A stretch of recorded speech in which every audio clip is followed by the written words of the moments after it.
बच्चों, आज हम वापस आए हैं आपकी एक बहुत ही बढ़िया जो डिमांड थी वो पूरी करने। हमने आपसे पूछा था हमारे कम्युनिटी पोस्ट पे कि क्या आप चाहते हो कि हम बिजनेस स्टडीज की केस स्टडीज भी लेकर आए, क्योंकि बहुत सारे बच्चे जो है लेक्चर में कमेंट कर रहे थे कि मैम केस स्टडीज भी पढ़ा दीजिए, क्योंकि केस स्टडीज में आती है थोड़ी सी दिक्कत और एग्जाम्स में सीबीएसई बोर्ड में काफी ज्यादा केस स्टडीज पूछी भी जाती है। तो हमने सोचा चलो ठीक है भाई, केस स्टडीज भी करवा लेते हैं। चैप्टर नंबर 1 का वन शॉट वीडियो ऑलरेडी आ चुका है, तो आज जो है हम उसी चैप्टर नंबर 1 जो कि हमने करा था nature and significance of management, इसी चैप्टर की केस स्टडीज को लेकर आए हैं। ठीक है, केस स्टडीज है, थोड़ा सा इगड़म तिगड़म तुगड़म चीजें होती है इसमें, तो बहुत ही गौर से देखिएगा और ऑब्वियसली डाउट है तो कमेंट सेक्शन में हमेशा पूछ ही सकते हो, तो एकदम ध्यान से देखिएगा। चाहिए तो बुक और पेन लेकर बैठिएगा सो दैट अगर नोट्स बनाना चाहो तो भी आप बना सकते हो। इसी के साथ साथ मैं लेक्चर के बीच में केस स्टडीज पढ़ाते वक्त कुछ ऐसे टिप्स भी दूंगी जो आपको हेल्प करेगी कि आप केस स्टडीज को जल्दी और इजीली कैसे सॉल्व कर सकते हो। देखिए, मेरे पास कोई जादू मंत्र यहाँ पे नहीं है, I don't have magic, but with experience कुछ ऐसे ट्रिक्स हम सीख जाते हैं और सिखा देते हैं जिससे आप ये चीजें अच्छे से और कम समय में कर सकते हो, क्योंकि जब हम एग्जाम लिखते हैं टाइम भी बहुत इंपॉर्टेंट चीज होती है। ठीक है, तो चलिए बिना कोई देरी के करते हैं यहाँ पे हम केस स्टडीज की शुरुआत। तो ये रहा क्वेश्चन नंबर 1 आपके सामने। केबीसी टाइप थोड़ी फीलिंग आ गई, चलो ठीक है। एनीवेज ये रहा क्वेश्चन नंबर 1 आपके सामने। क्वेश्चन नंबर 1 क्या कहता है?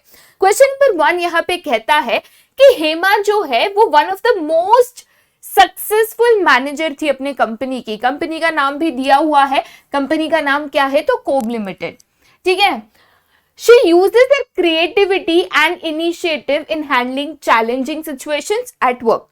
तो फिलहाल क्या कहा गया है कि हेमा एक बहुत ही बढ़िया मैनेजर थी इस कंपनी में। कंपनी का नाम है कोब लिमिटेड, और जब भी हेमा के सामने चैलेंजेस आते थे, देखिए आप काम करते हो, मैनेजर हो, मैनेजर्स को लेने होते बहुत सारे डिसीजंस, तो डिसीजंस लेते वक्त ऐसी चैलेंजिंग सिचुएशन आती है। तो जब भी ऐसी चैलेंजिंग सिचुएशन आती थी तो हेमा क्या करती थी? अपनी क्रिएटिविटी एंड इनिशिएटिव से ऐसे सिचुएशंस का सामना करते थे, राइट? तो चलिए, हेमा बहुत ही बढ़िया काम करते हैं उसका मतलब ठीक है। नॉलेज जो हेमा ने अपने मैनेजमेंट कॉलेज में सीखी थी, ठीक है, मतलब एक चीज आप समझ गए कि हेमा ने एक अच्छे से कॉलेज से मैनेजमेंट का कोर्स करा था, और इस कोर्स के दौरान जो भी चीजें सिखाई गई थी, जैसे अगर आप बीबीए करते हो, एमबीए करते हो, एमएमएस, ये सारी डिग्रीज जो होती है मैनेजमेंट फोकस्ड होती है, तो इसमें बहुत सारी थ्योरेटिकल चीजें सिखाई जाती है। जैसे हम प्रिंसिपल्स ऑफ मैनेजमेंट पढ़ रहे हैं, ऐसी बहुत सारी चीजें सिखाई जाती है मैनेजमेंट रिलेटेड। तो जो ऐसी चीजें हेमा ने सीखी थी अपने कॉलेज के दिनों में, ठीक है, वही चीजों को ओवर द इयर्स वो जो है अपने ऑब्जर्वेशन एंड एक्सपीरियंस से और समझते गई और उन्हीं सीखी हुई चीज को यहाँ पे अप्लाई करते गई। ठीक है, तो कहने का मतलब अभी तक क्या है? हेमा एक कंपनी में काम करते थे, बहुत ज्यादा उनके सामने चैलेंजिंग सिचुएशंस बार बार लगातार आते थे, और इन सिचुएशन का जो वो सोल्यूशन निकालते थे, जो सामना करते थे, वो मैनेजमेंट में जो उन्होंने सीखा था उन्हीं कंसेप्ट्स को लेकर जिंदगी में बहुत सारी चीजें जो हमने ऑब्जर्व करी है। देखिए, पढ़ा लिखा और असल जिंदगी अलग होती है, राइट? तो पढ़ा लिखा असल जिंदगी में वो ऑब्जर्वेशन एंड एक्सपेरिमेंट्स के साथ जो है रियलिटीज के हिसाब से अप्लाई कर रहे थे, राइट? अब she often reads books and other literatures in various fields of management so that वो अपने नॉलेज को अपडेटेड रख सके। देखिए, नॉलेज एक ऐसी चीज है जितना पढ़ो उतना कम होता है, राइट? बट इन अ वे हेमा का क्या कहना है कि चीजें ना बदलती रहती है, तो इस बदलाव के साथ हमें भी खुद को अपडेट रखना चाहिए। जैसे टेक्नोलॉजी बदल गई, कुछ प्रिंसिपल्स बदल गए, काम करने के तरीके बदल गए, तो खुद को अपडेटेड रखने के लिए वो आज भी ऐसे बहुत सारी किताबें जो है पढ़ते रहते हैं कि वो भी जमाने के साथ अपडेटेड रहे। ठीक है, अब ये तो हो गई कहानी। बड़ी कहानी से हमें कोई लेना देना नहीं है, कोई हमें हेमा को यहाँ पे अवार्ड देने नहीं जाना है, हमें तो भाई सवाल का जवाब देना है। तो सवाल क्या है? ठीक है, पहला सवाल जो है ये पूछा गया है कि इस क्वेश्चन में, ये जो हमने हेमा जी की स्टोरी सुनी, इस क्वेश्चन में एक नेचर ऑफ मैनेजमेंट हाईलाइटेड है। कौन सा, उसको आप आइडेंटिफाई करो। इस कहानी में एक नेचर ऑफ मैनेजमेंट हाईलाइटेड है, कौन सा, आप इसको आइडेंटिफाई करो। आपने जब आइडेंटिफाई कर लिया तो दूसरा सवाल, देखिए 2 सवाल पूछे गए हैं, तो आपको 1 और 2 दोनों का आंसर देना है। दूसरा सवाल ये पूछा गया है कि जो भी नेचर ऑफ मैनेजमेंट को यहाँ पे आइडेंटिफाई करते हो, उसी के कोई भी 3 फीचर्स लिखिए, उसी के कोई भी 3 फीचर्स लिखिए। ठीक है, तो अगर मैं बेटा यहाँ पे थोड़ा सा क्विक रिवीजन भी हो जाएगा आई गेस। अगर मैं बेटा यहाँ पे नेचर ऑफ मैनेजमेंट की बात करूं, ठीक है, अगर मैं यहाँ पे नेचर ऑफ मैनेजमेंट की बात करूं, तो 3 नेचर ऑफ मैनेजमेंट हमने पढ़े थे। ठीक है, एक तो हमने पढ़ा था मैनेजमेंट एज एन आर्ट, उसके बाद हमने पढ़ा था मैनेजमेंट एज अ साइंस, और तीसरा हमने क्या पढ़ा था, मैनेजमेंट एज अ प्रोफेशन। ठीक है, तो ये 3 नेचर ऑफ मैनेजमेंट जो है हमने यहाँ पे पढ़ा था। अब यहाँ पे इस क्वेश्चन में इन तीनों में से कौन सा नेचर ऑफ मैनेजमेंट हाईलाइटेड है? तो देखिए वर्ड्स यूज हुए थे, थोड़ा सा अगर मैं पीछे चले जाऊं, थोड़ा सा अगेन अगर आप गौर से देखोगे, वर्ड्स यहाँ पे यूज हुए थे क्रिएटिविटी, ऑब्जर्वेशन, एक्सपीरियंस। ठीक है, तो ये जो क्रिएटिविटी, ऑब्जर्वेंस, काम को अपने तरीके से करना, हेमा एक अच्छे मैनेजमेंट स्कूल में गए थे, मैनेजमेंट स्कूल में सबने वही पढ़ा जो हेमा ने पढ़ा, बट हेमा ने जो पढ़ा हुआ नॉलेज है उसको अपने तरीके से आजमाया, अपने तरीके से यूज करा, जो भी चैलेंजेस आ रहे थे उसको फेस करने में। तो ये जो फीचर है कि जहां पे आपका पर्सनलाइज एप्लीकेशन आ जाता है कि हम सब सीखते तो एक जैसे है, जैसे मैंने आपको एग्जांपल दिया था एप्पल ड्रॉ करिए, राइट, तो हम सबको पता है कि एप्पल कैसे ड्रॉ करना है, बट फिर भी हमारा जो एप्पल आ जाता है ड्रॉ करने के बाद अलग अलग तरीके से आता है। तो यहाँ पे सबने सेम चीज पढ़ी, बट उसी चीज को हेमा ने अपने तरीके से जो भी चैलेंजेस आए उसको अप्लाई करा। तो इसीलिए यहाँ पे जो आपका फर्स्ट क्वेश्चन है वो उसका आंसर क्या होगा, मैनेजमेंट एज एन आर्ट। तो यहां पे अगर मैं कौन सा नेचर है पूछूं तो मैनेजमेंट एज एन आर्ट, ये नेचर यहां पे गिवन है। ठीक है, अब दूसरा क्वेश्चन क्या था कि जो भी आपने आइडेंटिफाई किया, चलो मैंने यहाँ पे आइडेंटिफाई किया मैनेजमेंट एज एन आर्ट, तो इसी के कोई भी 3 फीचर आप लिखिए। तो यहां पे अगर मैं कहूं फीचर्स, ठीक है, तो कौन से 3 फीचर्स है जो मैं यहाँ पे लिख सकती हूँ? एक तो मैं लिख सकती हूँ कि यहाँ पे थियोरेटिकल नॉलेज यूज होती है, तभी तो एमबीए कॉलेज में गए, वहां पे उन्होंने बहुत सारी किताबें पढ़ी, बहुत सारी चीजें सीखी, राइट। दूसरा जो है इसमें कभी भी जो है क्रिएटिविटी होती है, ठीक है, तो बेस्ड ऑन क्रिएटिविटी ये मेरा दूसरा फीचर हो सकता है कि भले हम सेम चीजें सीखे बट इसको करते वक्त सब अपने तरीके से, अपने ढंग से इसको करते हैं, राइट। और थर्ड चीज जो यहाँ पे है कि it is always personalised application, कि भाई भले हम सेम चीज को सीखते हैं लेकिन मौका आने पे सीखा हुआ जब हम अप्लाई करते हैं रियल लाइफ में तो सब उसको अपने ढंग से करते हैं, राइट। तो कोई भी 3 फीचर, एक्चुअल में 3 ही फीचर है, बट कोई भी 3 feature of management as an art आपको यहाँ पे लिखना है, राइट।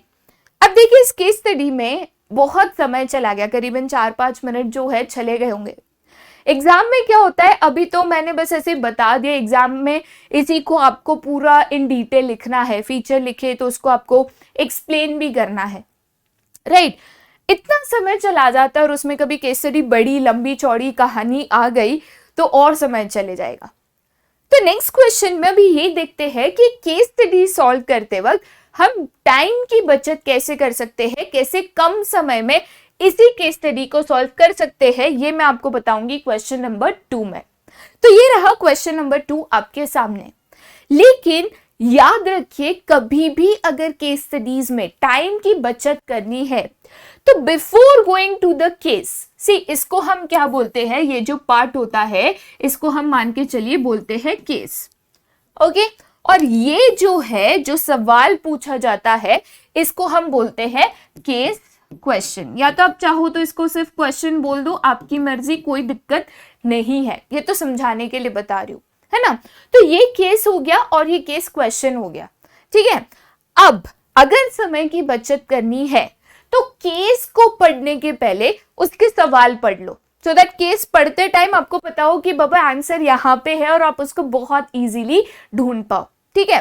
तो सबसे पहले हम सवाल पढ़ते, थोड़ा सा इधर है ना उल्टी खोपड़ी चलाने की कोशिश करते हैं, ठीक है। तो सबसे पहले हम सवाल पूछते हैं, state the characteristics of management highlighted above and lines indicating the characteristics. मतलब मुझे ये पता है कि केस स्टडी पढ़ते वक्त मुझे कैरेक्टरिस्टिक्स और फीचर्स ऑफ मैनेजमेंट इस केस स्टडी में ढूंढना है, राइट। और एक टिप देती हूं, थोड़ा सा गौर से देखिएगा, यहां पे जो है कैरेक्टरिस्टिक्स बोला है, एस यूज किया है, मतलब प्लूरल, मतलब एक से ज्यादा होगी, याद रखिएगा, ठीक है। एक से ज्यादा कैरेक्टरिस्टिक पक्का होगी, राइट। और कौन सी लाइन वो कैरेक्टरिस्टिक को हाईलाइट करती है, वो स्पेसिफिक लाइन भी मेंशन करनी है, तो पढ़ते वक्त उसको अंडरलाइन करते जाएंगे, ठीक है। चलिए मेरे साथ करिए शुरुआत केस स्टडी रीड करने की। अभी मुझे पता है इस केस स्टडी में क्या ढूंढना है, तो चलिए करते हैं शुरुआत। केस स्टडी में ये कहा गया है कि यूनिक इंडिया लिमिटेड कंपनी के जो डायरेक्टर है उन्होंने एक मीटिंग कॉल करी, ठीक है। मीटिंग में बहुत सारे लोगों को बुलाना पड़ता है, तो जो डायरेक्टर है उन्होंने ऐसी एक मीटिंग कॉल करी और सारे एम्प्लॉयज को इस मीटिंग में बुलाया, राइट। और डायरेक्टर्स ने एम्प्लॉयज को इन्फॉर्म करा कि हमें जो है कंपनी के सेल्स को 30% से इंक्रीज करने हैं। हमें क्या करना है, हमारे सेल्स को 30% से इंक्रीज करना है। तो कहीं ना कहीं मैं कह सकती हूं कि ये जो है एक तरीके से हमने यहाँ पे गोल सेट करा है कि भाई मुझे इतना करना है, मुझे ये काम करना है, मुझे ये टारगेट अचीव करना है। तो एक कैरेक्टरिस्टिक्स तो यही दिख गई कि मैनेजमेंट इज गोल ओरिएंटेड, ठीक है, कि भाई मुझे गोल सेट करना है और फिर मुझे ऐसा काम करना है, मैनेजमेंट एक्टिविटीज करनी है कि मैं इस गोल को क्या कर सकूं, अचीव कर सकूं। तो चलो एक कैरेक्टरिस्टिक्स मिल गए, ठीक है। आगे जाता है, various plans were made to improve the potential and efficiency of the employees as well as operations। मतलब कहने का मतलब क्या है कि चलो मैंने गोल तो सेट कर लिया, लेकिन एक गोल को अचीव करने के लिए प्लानिंग करनी होगी कि भाई ये गोल कैसे अचीव होगा, खुद तो होना नहीं है। तो मैंने उसके लिए प्लान्स बनाए, लेकिन प्लान्स जो है मैंने दो चीजों में बनाए। मैंने potential and efficiency of employees को इंप्रूव करना है, मतलब मुझे ये कोशिश करनी है कि मैं मेरे एम्प्लॉयज को ट्रेन कर सकूं सो दैट और बेहतर बना सकूं और वो और ज्यादा सेल्स कर सके, राइट। उसके अलावा डिफरेंट ऑपरेशंस जो हम कंडक्ट करते हैं, चाहे वो प्रोडक्शन को लेके हो, चाहे वो मार्केटिंग को लेके हो, ये सारे ऑपरेशंस को भी हम बेहतर बना सके, मतलब काम करने का तरीका भी बेहतर बना सके और एम्प्लॉयज को भी ऐसे ट्रेन कर सके कि वो ज्यादा सेल्स कर सके। तो इन अ वे काम भी मैनेज हो रहा है, लोग भी मैनेज हो रहे हैं, राइट। तो एक कैरेक्टरिस्टिक्स ऑफ मैनेजमेंट क्या कहता था कि मैनेजमेंट मल्टी डायमेंशनल है। मैनेजमेंट क्या है, मल्टी डायमेंशनल, तो वो यहां पे मुझे दिख रहा है, राइट। उसके अलावा the sales manager suggested some changes in the product as per the latest demand। अब देखिए बहुत बार ऐसे होता है, हम एक चीज बनाते हैं और जमाने तक वही चीज बेचते। जैसे अगर मैं आपको एक एग्जांपल देती हूँ, डेयरी मिल्क, ठीक है। पहले एक डेयरी मिल्क आती थी, राइट, कैडबरी की डेयरी मिल्क आती थी और वही डेयरी मिल्क जमाने तक, मतलब पता नहीं बचपन में कितने सालों तक वही डेयरी मिल्क मैंने खाई है, ना पैकेजिंग बदली, ना साइज बदला, ना टेक्सचर, ना टेस्ट, सेम टू सेम खाया है। पर आज देखो तो हर 2-4 महीने एक नई डेयरी मिल्क निकलती है। क्यों? क्योंकि आज ही मार्केट की डिमांड है।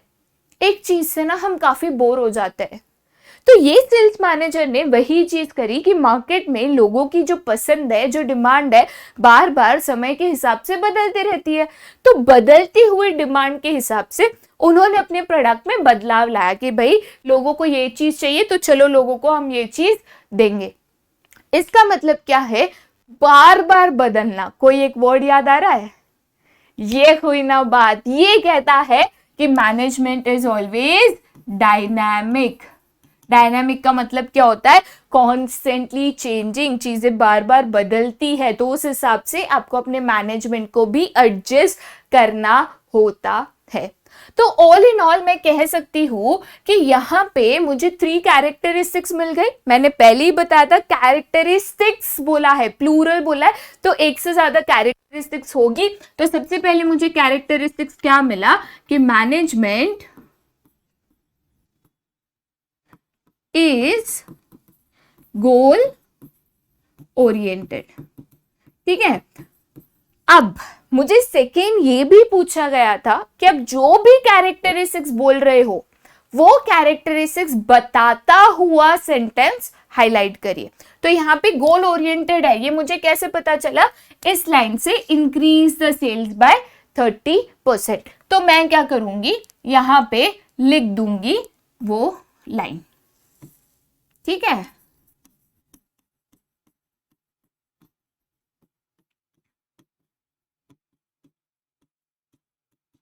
ओके। सेकेंड कैरेक्टरिस्टिक्स मुझे यहां पे क्या पता चली? Management is multi dimensional. ठीक है, फिर उसको हाईलाइट करता हुआ जो भी सेंटेंस है उसको मैं लिखूंगी कि भाई यहाँ पे मैं पीपल को भी मैनेज करी और ऑपरेशंस को भी, तो वो वाला सेंटेंस जो है मैं यहाँ पे इन्वर्टेड कॉमर्स में लिख दूंगी। ठीक है, थर्ड कैरेक्टरिस्टिक्स मुझे यहाँ पे क्या पता चली? मैनेजमेंट इज डायनामिक, या डायनामिक इन नेचर लिखोगे तो भी चलेगा। कैसे पता चला? तो ये सेंटेंस है कि भाई जो सेल्स मैनेजर है उसने प्रोडक्ट को मार्केट डिमांड के हिसाब से थोड़ा सा चेंज करा, थोड़ा सा मॉडिफाई करा, तो अगेन उस सेंटेंस को आप नीचे लिख दोगे। राइट, सी ये अगर आप तरीका अपनाते हो, पहले अगर आप क्वेश्चन पढ़ लेते हो तो उससे क्या होता है? केस पढ़ते वक्त आपको इस केस में एग्जैक्टली क्या ढूंढना है, क्या पॉइंट को आपको पकड़ के केस को पढ़ना है, ये आपको समझ में आ जाएगा। कहीं ना कहीं समय की बचत होगी और आपका जो स्पीड है वो भी बढ़ जाएगा। वर्ड्स अगर ध्यान से देखोगे, अगर कहा है कैरेक्टरिस्टिक, प्लूरल नहीं है, सिंगुलर है, एस मिसिंग है, तो उसका मतलब उस क्वेश्चन में एक ही कैरेक्टरिस्टिक है। राइट, तो ज्यादा मेहनत नहीं करनी है कि कुछ मिस आउट नहीं हो रहा है। ठीक है, तो ये भी थोड़ी चीजें जो है ध्यान में रखिएगा, आगे के क्वेश्चन में मैं आपको जरूर बता दूंगी। ठीक है, चलिए नेक्स्ट क्वेश्चन पे जाते हैं, केस स्टडी नंबर 3। अब केस स्टडी नंबर 3 क्या कहता है? यूनिक इंडिया लिमिटेड, ये जो कंपनी है, उसने डिसाइड किया कि वो अपने सारे एक्टिविटीज को क्या करेंगे? तो सिंक्रोनाइज करेंगे। सिंक्रोनाइजिंग ऑफ एक्टिविटीज से कंसेप्ट मुझे याद आता है जो कि है, क्या बात, मतलब कोऑर्डिनेशन। मुझे याद है, आपको भी याद आ गया, बढ़िया है। चलिए कोऑर्डिनेशन, तो थोड़ा क्वेश्चन में दिखता है कि कोऑर्डिनेशन को लेके कुछ पूछा है या नहीं। तो पहला क्वेश्चन ये है कि आप कोई भी 3 फंक्शंस ऑफ मैनेजमेंट जो है यहां पे दिए गए हैं वो ढूंढो। ठीक है, तो फंक्शंस ऑफ मैनेजमेंट कौन से होते हैं? POSDC, तो planning, organising, staffing, directing, controlling, इसमें से कोई भी 3 मुझे ढूंढने हैं, एनी 3। राइट, दूसरा क्या है कि ऐसा कंसेप्ट ऑफ मैनेजमेंट है जो इंपॉर्टेंस रखता है इन द अबव पैराग्राफ, वो बताइए।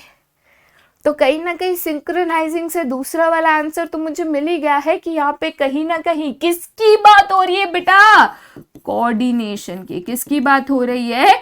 तो कोऑर्डिनेशन की। ठीक है, तो अभी एक ही क्वेश्चन का आंसर ढूंढना रहा। चलो जाते हैं वापस हम यहाँ पे केस पे।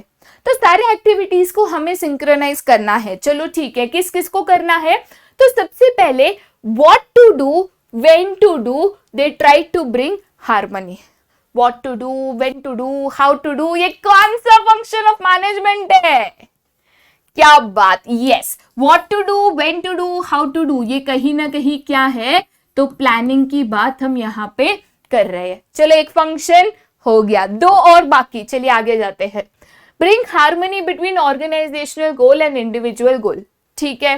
पर hiring the employees the HR department, hiring की बात हो रही है, एचआर डिपार्टमेंट की बात हो रही है, तो आगे पढ़ने की जरूरत ही नहीं। यहाँ पे कौन सा फंक्शन आ गया, डायरेक्टली मुझे पता है कि यहाँ पे मैं स्टाफिंग फंक्शन की बात कर रही हूं, ठीक है। तो हायरिंग डिपार्टमेंट ने ये देखा कि भाई सही व्यक्ति जिसका क्वालिफिकेशन मैच हो रहा है हमारे रिक्वायरमेंट से, वही हमारे ऑर्गेनाइजेशन को ज्वाइन करे, ठीक है। चलो दो फंक्शन हो गए, अभी एक बाकी, ठीक है। चलिए आगे जाते हैं। Further the directors made arrangement that the end of every 3 months performance of the employees is compared with planned performance, standard performance, actual performance। मतलब मैं कंपेयर कर रही हूं कि ऐसा काम होना चाहिए था और ऐसा हुआ है। क्यों कंपेयर कर रही हूं, सो दैट अगर कोई भी डिविएशन है, मुझे जैसा काम चाहिए था, अगर वैसा नहीं हुआ, कोई भी दिक्कत है, तो उसको पता करके करेक्ट कर सके। तो एक्चुअल परफॉर्मेंस को स्टैंडर्ड से कंपेयर करो, कोई डिविएशन है तो फाइंड आउट करो। ये कौन सा फंक्शन है, एग्जैक्टली ये है आपका कंट्रोलिंग, राइट। तो यहां पे मुझे तीनों फंक्शन मिल गए। एक था प्लानिंग, देखो what to do when to do देख लिया, तो प्लानिंग। दूसरा था यहाँ पे स्टाफिंग, एंड तीसरा कौन सा था, कंट्रोलिंग। तो ऑल इन ऑल मुझे दोनों क्वेश्चंस के जो है यहाँ पे आंसर्स मिल चुके हैं। पहला मुझे पूछा था एनी 3 फंक्शंस, राइट। तो यहाँ पे मैं 3 फंक्शंस लिखूंगी जो मुझे मिला है। पहला कौन सा मिला है, प्लानिंग। अब देखिए यहाँ पे नहीं बोला है कि सेंटेंस जो इस फंक्शन को बता रहा है हाईलाइट करो, तो लिखने की जरूरत नहीं। आपने प्लानिंग लिखा, प्लानिंग को आपने एक्सप्लेन किया, राइट। दूसरा फंक्शन आपको कौन सा मिला है, तो स्टाफिंग, राइट। थर्ड कौन सा है, तो दैट इज कंट्रोलिंग।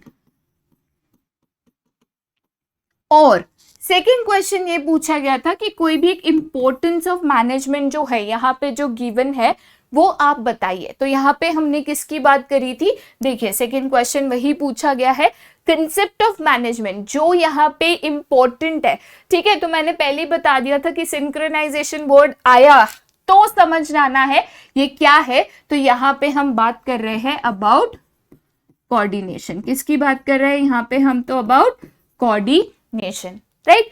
सिंपल चीज है और इसीलिए क्वेश्चंस को पहले पढ़ना जरूरी है, क्योंकि केस पढ़ते वक्त ऑटोमेटिकली हम उसके आंसर्स जो है इजीली यहाँ पे ढूंढ पाते हैं, ठीक है।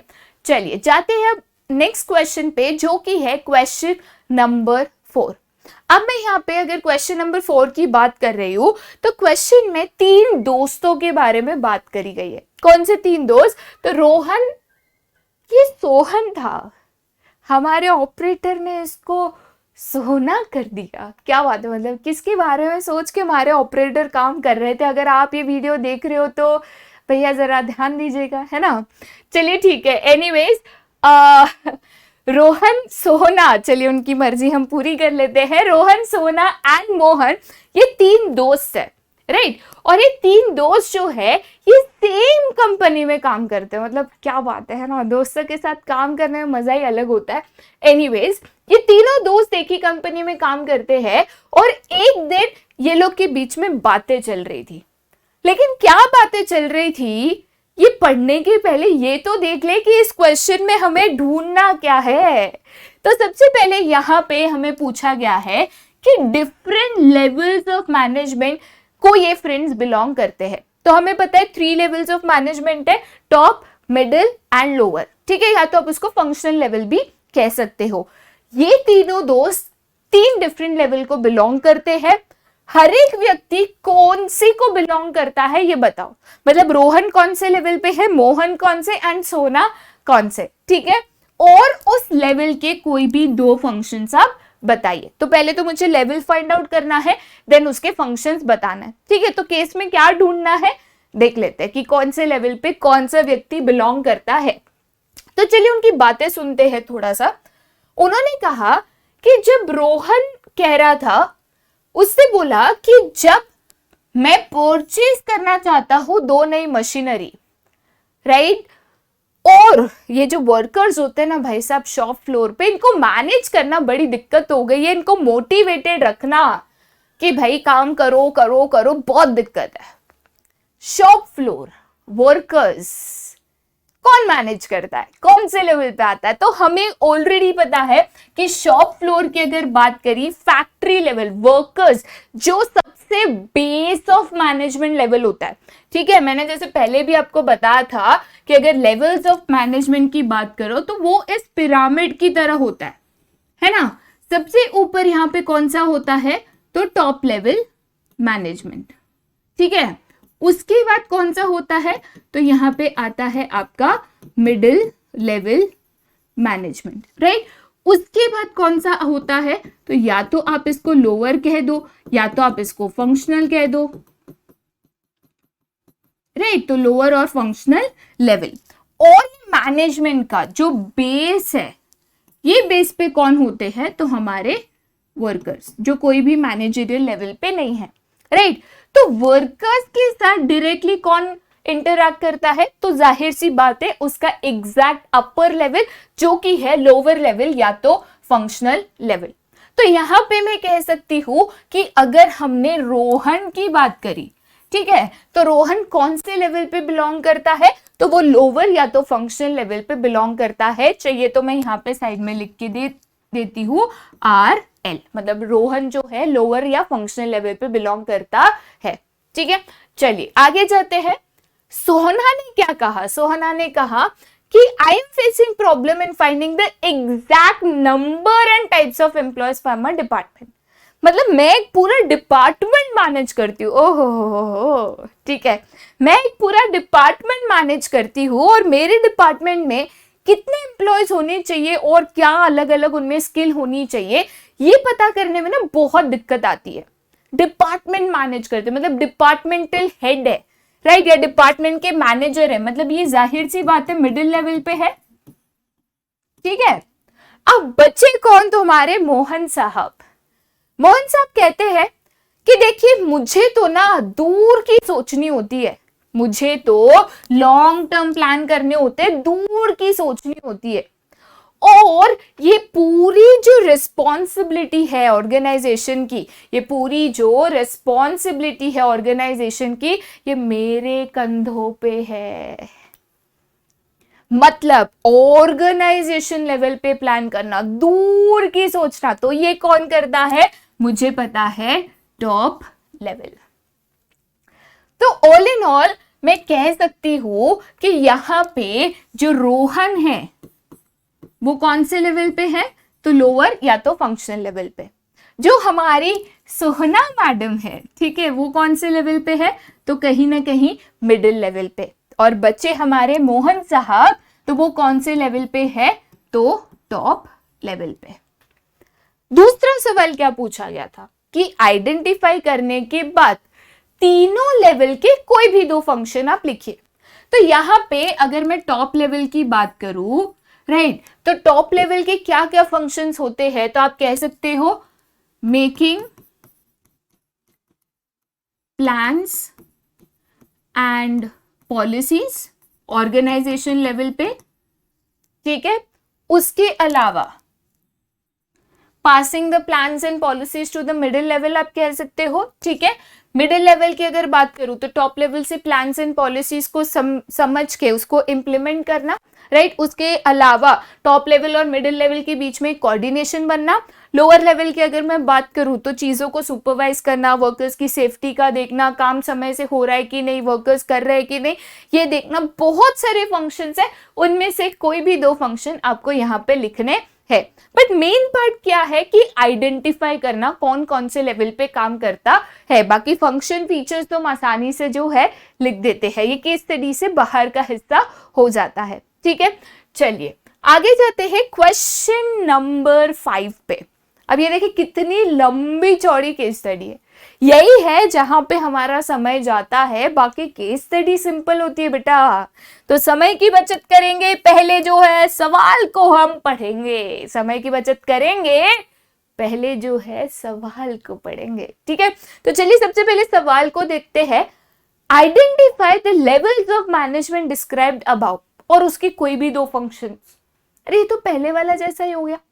चलिए ठीक है, ये वाला जो क्वेश्चन है वो आपके लिए होमवर्क है, समझाऊंगी, सब्र रखो। मुझे लगा ही था अभी आप बोलोगे मैम ये तो गलत है, मैं समझाती हूँ केस स्टडी, बट इसका जवाब जो है मैं चाहती हूं कि आप बताओ, ठीक है। फंक्शंस छोड़ देना, कौन कौन से लेवल पे है बस ये बताना, ठीक है। चलिए सबसे पहले शुरुआत करते हैं। वापस जो है 3 ग्रुप्स ऑफ एम्प्लॉयज है, कहां पे काम करते हैं, तो यूनिक एंटरप्राइजेस में काम करते हैं, ठीक है। इसमें जो फर्स्ट ग्रुप की बात कर रही हूं, यहाँ पे अभी नाम नहीं दिया हुआ है, first group, second group, third group दिया हुआ है, तो उसी हिसाब से आपको ग्रुप कौन से लेवल पे बिलोंग करता है बताना है, ठीक है। तो फर्स्ट ग्रुप जो है वो रिस्पॉन्सिबल है सर्वाइवल एंड ग्रोथ, बट पूरे ऑर्गेनाइजेशन का, मतलब कहीं ना कहीं उनके ऊपर पूरी ऑर्गेनाइजेशन की रिस्पॉन्सिबिलिटी है, जिम्मेदारी है। बिजनेस एनवायरनमेंट में क्या चेंज आ रहा है, उस हिसाब से क्या प्लान्स एंड पॉलिसीज बनेगी, सारी जिम्मेदारी उनके ऊपर है, ठीक है। सेकेंड ग्रुप जो है वो कहीं ना कहीं जो उनकी सुपीरियर की पॉलिसीज होती है, जो उनके सुपीरियर पॉलिसीज बनाते हैं, उसको समझकर उसको डेवलप ऑफ कॉपरेशन, मतलब एक कहते हैं ना मिलजुल कर काम करेंगे, हमारे जो सीनियर ने कहा है उसको एक साथ हम निभाएंगे, उन्होंने जो कहा है वो उनको करके देंगे। तो ये तरीके से ये लोग मैनेज करते हैं, एम्प्लॉयज को मैनेज करते हैं, अपनी टीम में कॉपरेशन बना रहे, अपनी टीम मिलजुल कर काम करे, ये लोग देखते हैं, ठीक है। थर्ड ग्रुप जो है वो रिस्पॉन्सिबल है क्वालिटी एंड सेफ्टी मेंटेन करना एंड वेस्टेज को मिनिमाइज करना, मतलब इन अ वे एफिशिएंसी, कि जब हम प्रोडक्शन कर रहे हैं, जब हम गुड्स को प्रोड्यूस कर रहे हैं, बना रहे हैं, तभी जो मटेरियल वगैरह लगता है उसका वेस्टेज मिनिमम हो और प्रोडक्शन जो भी हम प्रोडक्ट का करें वो अच्छे और स्टैंडर्ड क्वालिटी का जो है बने। तो आपको मुझे बस ये बताना है फर्स्ट ग्रुप कौन से लेवल पे है, सेकेंड ग्रुप कौन से लेवल ऑफ मैनेजमेंट पे है, और थर्ड ग्रुप कौन से लेवल ऑफ मैनेजमेंट पे है। फंक्शंस तो ठीक है हम लिख ही लेंगे, ठीक है। चलिए आगे जाते हैं, कमेंट सेक्शन में आंसर जरूर बताइएगा, ठीक है। चलिए आगे जाते हैं क्वेश्चन नंबर 6 पे। अब क्वेश्चन नंबर 6 में क्या पूछा गया है पहले तो वो देखेंगे। तो अगेन यहाँ पे कैरेक्टरिस्टिक्स ऑफ मैनेजमेंट पूछा गया है, जो हमारे मानसी जी जो जरूर इस केस में होंगे वो फॉलो करते हैं, ठीक है। दूसरा क्या बोला है, एक्सप्लेन इट ब्रीफली, मतलब पॉइंट को ब्रीफ में आपको डिटेल एक्सप्लेनेशन भी देना है। तो हमारा तो मेन फोकस है, चलो इस केस में हमें क्या ढूंढना है, कैरेक्टरिस्टिक्स, ठीक है। मैंने आपको एक टिप दी थी, अब यहां पे जरा गौर से देखिएगा। कैरेक्टरिस्टिक कोई एस है क्या, नहीं, सिंगुलर है, मतलब इस पूरे केस में सिर्फ एक कैरेक्टरिस्टिक को हाईलाइट किया गया होगा, तो दूसरी ढूंढने में मेहनत मत करिएगा, ठीक है। चलिए जाते हैं हमारे केस पे। हर 3 महीने मानसी जो है अपने कस्टमर्स को नए स्कीम्स देते हैं, चलिए ठीक है। वो ये भी कोशिश करते हैं कि कहीं ना कहीं वो बेस्ट चीज करे, बेस्ट चेंजेस लाए, सो दैट उसकी जो कस्टमर्स की नीड्स एंड वांट्स है उसको वो पूरा कर सके, राइट। एंड जो कॉम्पिटिटर्स है उससे वो आगे रह सके, ठीक है। This gives first mover advantage. First mover advantage क्या होता है ये भी मैं आपको समझा दूं, सिंस एक नया कंसेप्ट है। लेकिन मार्केट में ना कंपटीशन बहुत होता है, लेकिन वो कहते हैं ना जो शुरुआत में सबसे पहले आता है ना उसको ज्यादा मार्केट मिल जाती है, ठीक है। तो आप कुछ नया ले आए मार्केट में, कुछ एक नई चीज ले आए, कुछ इनोवेटिव चीज ले आए, तो सब आपके पास आएंगे ट्राई करने। फिर दूसरा व्यक्ति सेम चीज लेकर भी आए तो कम लोग मिलेंगे, क्योंकि ज्यादातर तो आपके पास आ गए हैं। तो मानसी उन्हीं में से है जो नई चीजें सोचकर हर 3 महीने कुछ नया ले आते हैं कि कॉम्पिटिटर से मैं आगे रहूं और मेरे कस्टमर्स को नई चीजें देकर मैं सेटिस्फाई रखूं। क्यों? क्योंकि मार्केट बार बार बदलता है और मेरे कस्टमर्स की जरूरत बदलते रहती है। तो यहाँ पे कौन सी कैरेक्टरिस्टिक हाईलाइटेड है? यहाँ पे अगर मैं बदलाव की बात कर रही हूं तो again dynamic, constantly changing, right. तो यहाँ पे अगर मैं कैरेक्टरिस्टिक्स की बात करूं तो मेरा जो फर्स्ट आंसर है, कौन सी कैरेक्टरिस्टिक्स हाईलाइटेड है, तो वो है मैनेजमेंट इज डायनामिक। और सेकेंड क्या कहा था? इसी को आपको डिटेल में एक्सप्लेन करना है कि मैनेजमेंट क्यों डायनामिक है, कैसे हमारा जो बिजनेस एनवायरनमेंट है चेंज होते रहता है और मैनेजमेंट को इसके हिसाब से अपने आप को एडजस्ट करना होता है, राइट। चलिए ठीक है, बहुत इजी चीज थी बट ये क्वेश्चन जानबूझ कर लिया था मैंने ये बताने की। देखिए क्वेश्चन अगर हम ध्यान से पढ़ते हैं तो मुझे पता था कि एक ही कैरेक्टरिस्टिक है, तो बार बार पढ़ के मुझे ये नहीं ढूंढना था कि अरे सेकंड क्या होगा, थर्ड क्या होगा, एक ही है, एक मिल गया, खत्म काम, राइट। चलिए ठीक है, हम जाते हैं क्वेश्चन नंबर 7 पे। अब यहाँ पे तो भाई भर भर के सवाल पूछे हैं, 3 सवाल पूछे, तो देखते हैं क्या सवाल हमें पूछा गया है, राइट। तो पहला सवाल अगेन ये है कि कैरेक्टरिस्टिक्स ऑफ मैनेजमेंट आपको बताना है। अब देखिए यहाँ पे ऐसा आ गया, प्लूरल है, अब तो आपको आदत सी हो ही गई होगी, प्लूरल है तो भाई मल्टीपल है, मल्टीपल ढूंढना है, राइट। सेकेंड चीज, इंपॉर्टेंस ऑफ मैनेजमेंट भी यहाँ पे हमें ढूंढना है, राइट। अब और एक चीज मैं आपको बता दूं कि अगर प्लूरल है, राइट, कैरेक्टरिस्टिक्स बोला गया है, तो बहुत बार ऐसे होता है कि एक ही कैरेक्टरिस्टिक है, तो इतना भी इस चीज पे फोकस मत रखिएगा। काफी बार एक ही कैरेक्टरिस्टिक्स भी होता है, 2 बार पढ़ लेना है, अगर लगता है कि नहीं एक ही कैरेक्टरिस्टिक है कोई दिक्कत नहीं, इतना सीरियसली नहीं लेना है, ठीक है।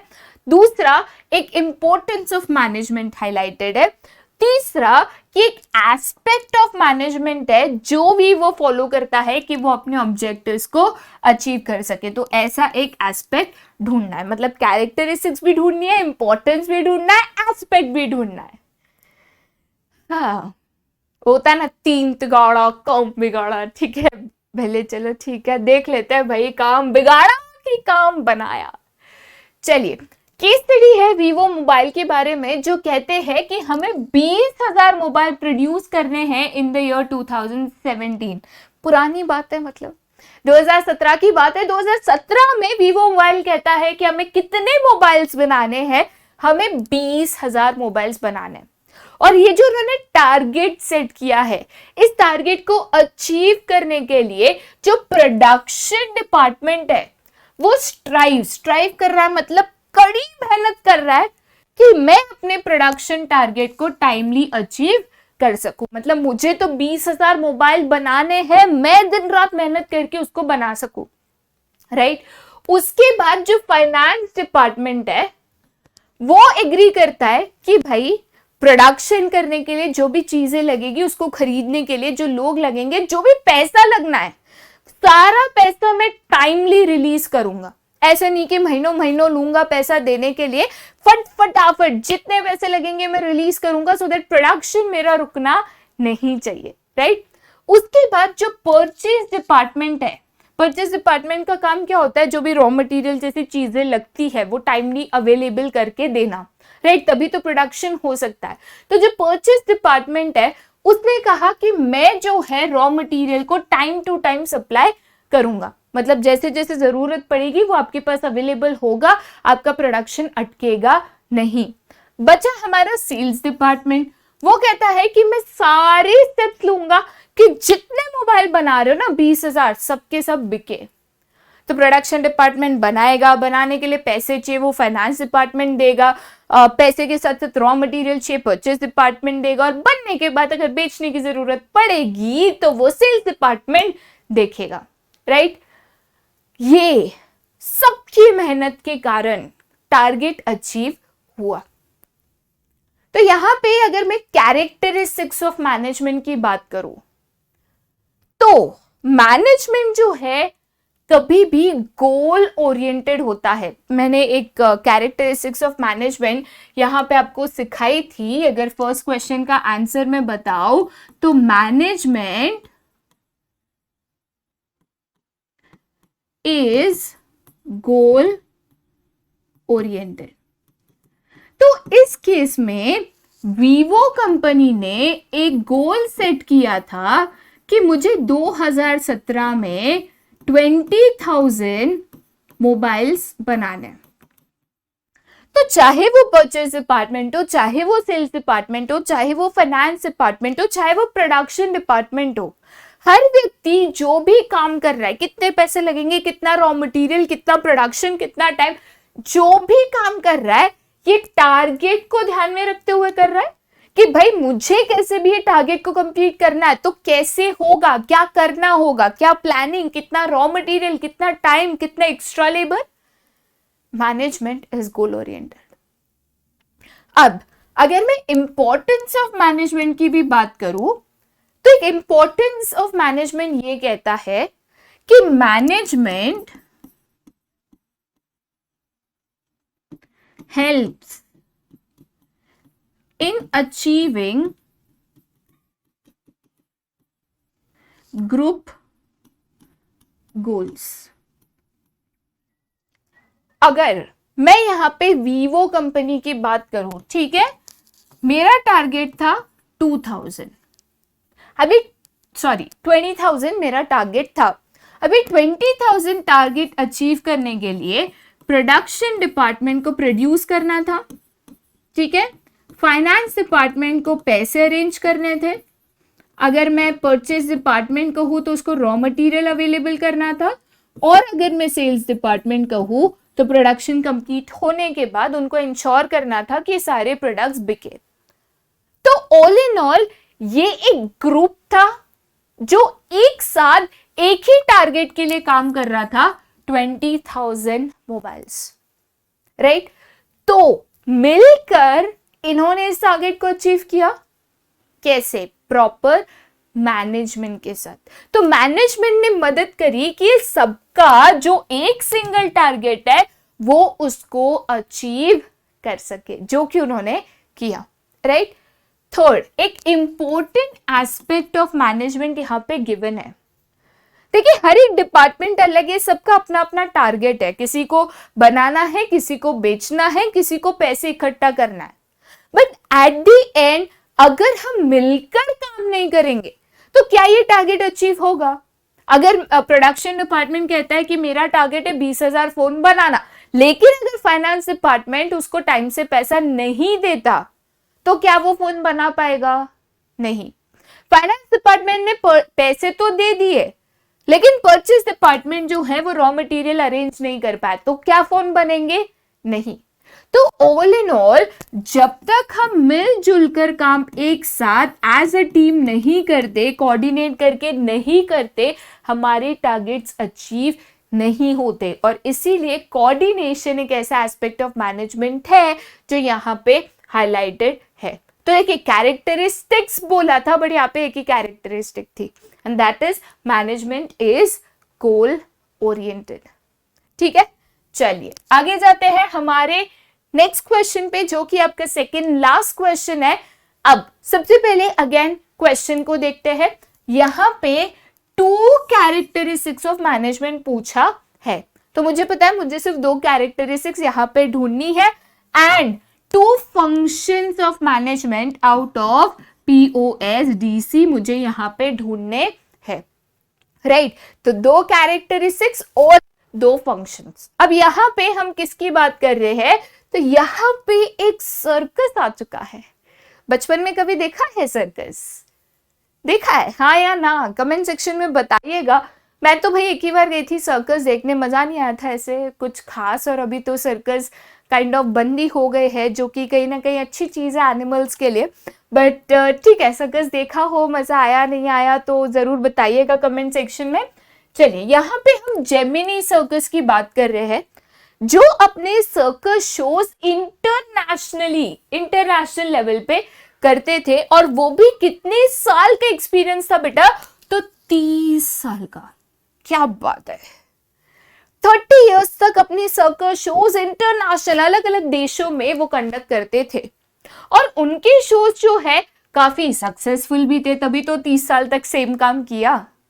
बट इवेंचुअली क्या हुआ, आजकल उनके जो शोज है इतने पॉपुलर नहीं है, मतलब लोग देखने इतना जाते नहीं है, भीड़ मिलती नहीं है, टिकटें बिकती नहीं है। तो उनको लगा भाई ऐसा क्यों, पहले तो सब सही चल रहा था, अभी भी हम वही चीज कर रहे हैं, लेकिन आजकल हमारे जो सर्कस शोज है इतने चल नहीं रहे खास, राइट। तो उन्होंने क्या किया, एनालिसिस किया, पता करने की कोशिश की कि ऐसा क्यों हो रहा है, राइट। और एनालाइज करने के बाद कुछ नेसेसरी चेंजेस जो है वो लेकर आए कि भाई कुछ ऐसी चीजें हैं, कुछ बदलाव की जरूरत है। आजकल के जमाने के जो बच्चे होते हैं भले अलग होते हैं यार थोड़े, तो उस हिसाब से हमें अपने शोज को मॉडिफाई करने की जरूरत है, बदलाव लाने की जरूरत है। और वापस जो है वो नंबर 1 पोजीशन पे आ गए, ठीक है। तो पहले सक्सेसफुल थे, फिर नहीं चल रहा था, फिर प्लानिंग किया, सब कुछ किया और अगेन सक्सेसफुल बन गए। तो यहाँ पे पहले हम 2 कैरेक्टरिस्टिक्स को ढूंढते हैं, ठीक है। सबसे पहले उन्होंने जब एनालिसिस की शुरुआत करी तो उनको पता था उनको क्या चाहिए। उनका गोल था वापस नंबर 1 बनना। पहले नंबर 1 थे, गिर गए, वापस नंबर 1 बनना है। तो इन अ वे एक गोल था दिमाग में। तो पहली जो कैरेक्टरिस्टिक्स है वो क्या कहेगी, management is goal oriented, right, ठीक है। दूसरी कैरेक्टरिस्टिक्स, पहले फेमस थे, अच्छे खासे शोज चलते थे, आज भी वही कर रहे लेकिन नहीं चल रहा है। क्यों? क्योंकि बच्चे बदल गए, बच्चों की जो पसंद थी वो बदल गई, जो सोच थी वो बदल गई, तो उनको अपने आप को बदलना पड़ा। चीजें बार बार बदलती है। कौन सा फीचर कहता है, मैनेजमेंट इज डायनामिक, बार बार लगातार बदलते रहता है। तो आपको आपके मैनेजमेंट को उस हिसाब से बदलना पड़ता है, अपनी सोच को, अपने प्रोडक्ट को उस हिसाब से बदलना पड़ता है जैसे जमाने में बदलाव आता है। तो मुझे यहाँ पे 2 जो है मेरी कैरेक्टरिस्टिक्स मिल गई, ठीक है। अब मुझे क्या चाहिए, तो 2 जो है मुझे functions of management out of POSDC जो है मुझे वो चाहिए। तो यहाँ पे कौन से 2 फंक्शंस है, ठीक है। सबसे पहले मैंने एनालिसिस करा कि भाई क्या गलतियां हम कर रहे हैं कि हम नंबर 1 थे लेकिन अभी नहीं है। सोचा, पता किया और बदलाव लाया। तो सोचा what to do, when to do, how to do, क्या करे, कब करे, कैसे करे कि वापस नंबर 1 बन जाए। तो क्या, कब, कैसे, ये कौन बताता है, मुझे प्लानिंग बताता है। कौन बताता है, तो प्लानिंग बताता है। क्या होना चाहिए और क्या है, मुझे ये करना चाहिए था लेकिन मैं ये कर रही हूं जिसके वजह से मैं नंबर 1 नहीं रही। तो ये कौन सा फंक्शन बताता है, कंट्रोलिंग। अब देखिए ये थोड़ा सा कंफ्यूजिंग लगेगा लेकिन मैं आपको जरा सा समझा देती हूँ डिटेल में, ठीक है। प्लानिंग जो है हमेशा फ्यूचरिस्टिक होता है, आगे की सोच। मैं आज नंबर 1 नहीं हूं, ये मेरा प्रेजेंट है कि आज मैं नंबर 1 नहीं हूं, लेकिन कल मुझे वापस नंबर 1 बनना है। तो कैसे बनूं, क्या करूं, क्या बदलाव लाऊं, क्या शोज लाऊं, क्या अलग करूं, ये मैं सोच रही हूं। मतलब प्लान कर रही हूं कि कल क्या करूं कि मैं आगे चले जाऊं, राइट। सेकेंड, कंट्रोलिंग का काम क्या होता है, तो गलतियां ढूंढना कि भाई हम क्या गलती कर रहे हैं कि हमें जो चाहिए नहीं मिल पा रहा है। क्या चाहिए हमें, हमें नंबर 1 बनना है, क्यों नहीं बन पा रहे, क्या गलतियां कर रहे हैं, क्या मिस्टेक्स कर रहे हैं, कंट्रोलिंग ढूंढता है। मैंने जब एनालिसिस किया यही पता करने किया ना कि भाई हम गलती क्या कर रहे हैं कि हम नंबर 1 से नीचे आ गए, गलतियां पता करी। तो अगेन ये क्या है, कंट्रोलिंग है, ठीक है। थोड़ा इसको इस तरीके से सोचोगे तो शायद थोड़ा सा आसान हो जाएगा, राइट। चलिए आगे जाते हैं to the last question, question number 9। अब क्वेश्चन नंबर 9 क्या कहता है कि जो अल्फा लिमिटेड का मैनेजमेंट है, राइट, उन्होंने एक रिसाइकलिंग प्लांट डाला है कि वो जो वेस्ट है उसको डंप करने के बदले रिसाइकल करे। मतलब कहीं ना कहीं क्या होता है, प्लास्टिक जैसी चीजें होती है, ठीक है, हम उसको फेंकते जाते हैं, डंप करते हैं, डंप मतलब फेंक देते हैं, तो इससे वो जमा होते जाता है कचरा, जो कि नेचर के लिए हानिकारक है, राइट। तो उन्होंने सोचा हम ऐसा नहीं करेंगे, उसको फेंकने के बदले रिसाइकल करके वापस यूज करेंगे। बहुत ही बढ़िया चीज है भाई, सोसाइटी के लिए अच्छी चीज है ये। और एक चीज सोच रहे थे कि उनके जो एम्प्लॉइज है, राइट, वो एम्प्लॉइज जो है लोकल रेसिडेंट से ले, मतलब जो आजू बाजू के लोग हैं उनको काम मिले, इसलिए वो आजू बाजू के एरिया से ही लोगों को ले। और एक स्कूल भी उन्होंने शुरू करी कि उनके एम्प्लॉयज के जो बच्चे हैं वो आसानी से स्कूल भी जा पाए। मतलब काफी बार ऐसे होता है कि जो हमारे एम्प्लॉयज होते हैं, हमारी जहाँ पे फैक्ट्री होती है वहां पे आजू बाजू के लोग जो होते हैं हम उनको काम पे रखते हैं, राइट। साथ ही साथ उनके बच्चों का सोचा, मतलब एम्प्लॉयज के घर वालों का भी सोचा। सवाल ये है कौन से ऑब्जेक्टिव्स ऑफ मैनेजमेंट है जो कंपनी फुलफिल कर रही है, ठीक है, और कौन सी लाइंस इसको बताती है। तो लाइंस तो हम ढूंढ ही लेंगे, राइट। लेकिन यहाँ पे अगर मैं ऑब्जेक्टिव्स की बात करूं, अगर मैं यहाँ पे ऑब्जेक्टिव्स की बात करूं तो 3 ऑब्जेक्टिव्स है जो हम फुलफिल करते हैं कंपनी में, ठीक है। सबसे पहले हमने पढ़ा था ऑर्गेनाइजेशनल ऑब्जेक्टिव, जहां पे कंपनी अपना फायदा देखती है, अपना सर्वाइवल, अपना प्रॉफिट, अपना ग्रोथ, की कंपनी बड़े होते जाए, आगे बढ़ते जाए, राइट। सेकंड हमने जो देखा था वो था सोसाइटल ऑब्जेक्टिव, या तो आप उसको सोशल ऑब्जेक्टिव भी कह सकते हो, जहां पे हम सोसाइटी का भला सोचते हैं कि कैसे हम सोसाइटी को अच्छे प्रोडक्ट्स दे पाए, कैसे उनका अच्छा कर सके, कैसे उनका भला कर सके।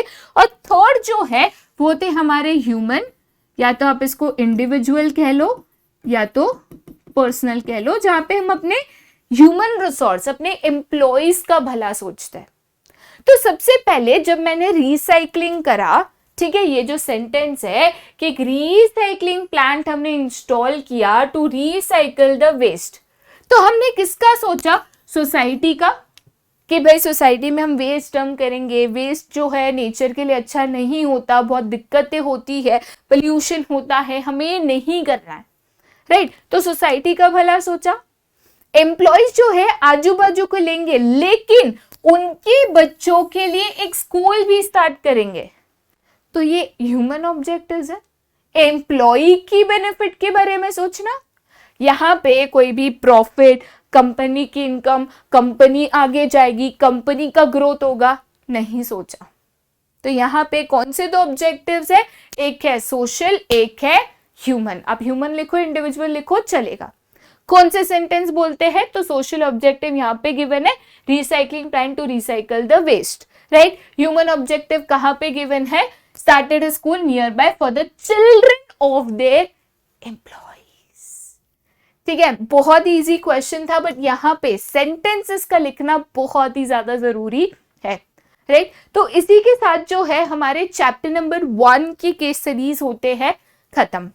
बहुत सारे और केस स्टडीज है, बट हमने वही केस स्टडीज को पिक किया जहां पे बहुत सारी चीजें कवर हो रही है, राइट। जैसे हमने कैरेक्टरिस्टिक्स पे केस स्टडी ली, इंपॉर्टेंस पे ली, नेचर ऑफ मैनेजमेंट पे ली, उसके अलावा फंक्शंस ऑफ मैनेजमेंट पे हमने ली, then coordination as an essence of management.